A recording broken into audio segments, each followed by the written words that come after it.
Mo kí gbogbo ọmọ Nàìjíríà nílé lóko lọ́nà odò. Ẹ kú ìsinmi ti ọjọ́ ìní, ẹ kú Happy Father's Day. Èmi Wálé Ọlágúnjú, the presiding bishop of Divine Seed of God Chapel Ministry.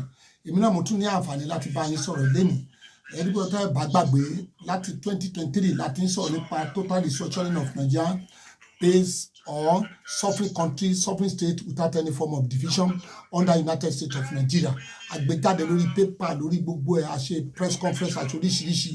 But ní àkókò yìí adúpẹ́ lọ́wọ́ Ọlọ́run pé àwọn ìránṣẹ́ Ọlọ́run méjì kan ní Nàìjíríà wọ́n ti jáde wọ́n sọ̀rọ̀. Ramita Elijah Ayọ̀délé of Iri, àwọn náà ti sọ̀rọ̀ nísìnyí wípé it is total restructuring. Bàbá wa tó tún wá ṣẹ̀ṣẹ̀ jáde láìpẹ́ yìí, ìyẹn ni Enoch Adeboye, the general pastor of the Redeemed Christian Church of Christ.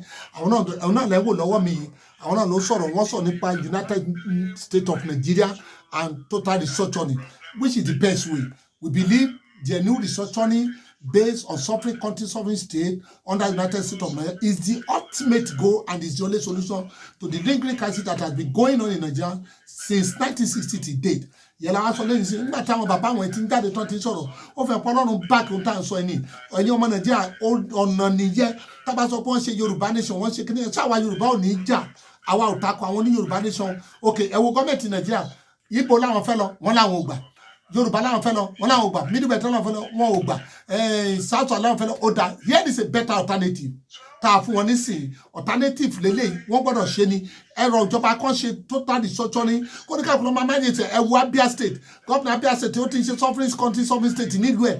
Ẹ tó bá lọ sábẹ́ àmọ́ ìpín máa yẹ ti dá dúró báwo ti ń ṣe òmìnira tiẹ̀. Bí àwọn Amẹ́ríkà ṣe ṣe nìyẹn. Central Australia ẹ̀ sovereign country, sovereign state. Dubai ẹ̀ country méje ni. Olúwa yóò wà pẹ̀lú yín o. Ọkàn ni abalẹ̀ láyé. Lákòótán o, ìjọba ti fún approve orúkọ tuntun fún gúrùpù wa o. Láìpẹ́ a ó ṣe ìfihàn ẹ̀ fún gbogbo aráyé o. Olúwa yóò wà pẹ̀lú yín. Ó dàbọ̀.